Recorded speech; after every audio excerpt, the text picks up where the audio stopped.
My name is Amarachi, and I am 16 years old. My father raised me alone. My mother disappeared right after giving birth to me. He told me she walked away without ever looking back. He never spoke badly about her, but I could see the pain her absence caused him. Growing up, I imagined her every day, wondering where she was, how she looked, and whether she ever thought about me. I dreamed she would return one day and take me in her arms. But dreams are just dreams. When I turned 15, the worst happened. My father died. I waited for my mother to appear. She didn't. I was completely alone in the world. My father's older brother, Uncle Roland, came to take me. He had 3 daughters and 1 son, all in boarding school. His wife, Auntie Selina, didn't want me there, but she accepted me for the sake of her marriage. 2 months later, everything collapsed. Uncle Roland lost his job. Money vanished. His children were withdrawn from school. Then he fell seriously ill, too ill to move, too ill to clean himself, too ill to speak clearly. He was kept in a separate room because of the smell. His children could not bear it. So the job of cleaning him, feeding him, and bathing him became mine. One afternoon, Auntie Selina asked me to follow her somewhere. I thought she wanted me to help with something innocent. We arrived at a house. She whispered, "A chief wants to help our family through you." I was relieved. I thought he wanted to sponsor my education or help my uncle get treatment. But I was wrong. When Chief Obi's walked out, Auntie Selina pushed me forward and said, "Follow him. Now." I shook my head. "Auntie, no." Her face changed. Her voice dropped. "Do you want to be homeless?" My whole body froze. I followed the chief into the room.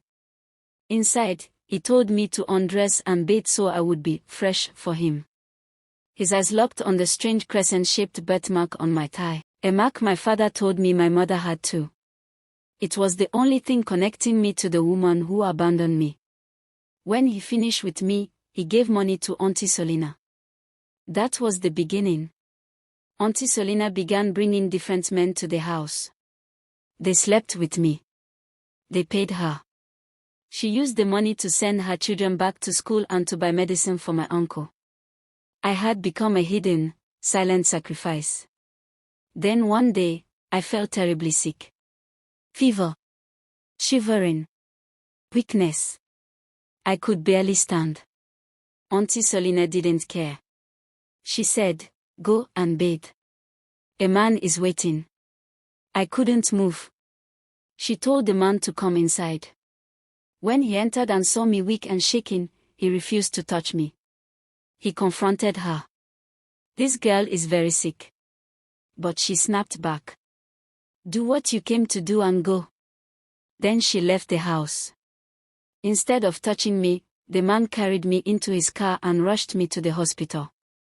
After my first treatment, he sat beside me and asked why I was doing this kind of work.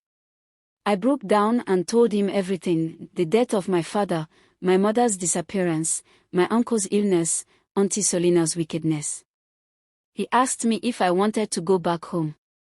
I begged him, crying, "Please don't take me back. Help me. I'm tired." His name was Mr. Kelvin. He told his wife he found me homeless and sick.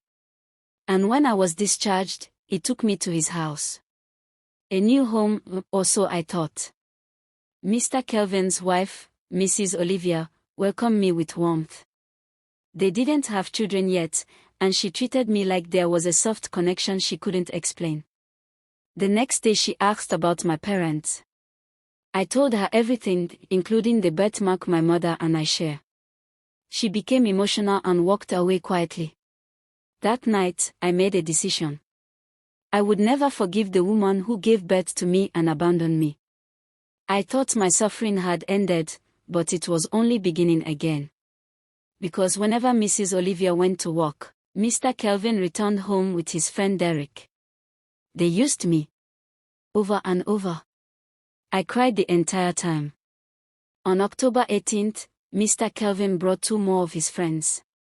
4 men were on me one after the other. I was sobbing silently, praying for death, when the unexpected happened. Mrs. Olivia returned home. She had forgotten something. She opened the door. She saw everything. The other men ran instantly, leaving Mr. Kelvin and me, naked, vulnerable, exposed. She screamed. Then she froze. Because she noticed something, the birthmark on my thigh. She came closer, shaking. She touched it gently. Then she fell to the floor, crying uncontrollably.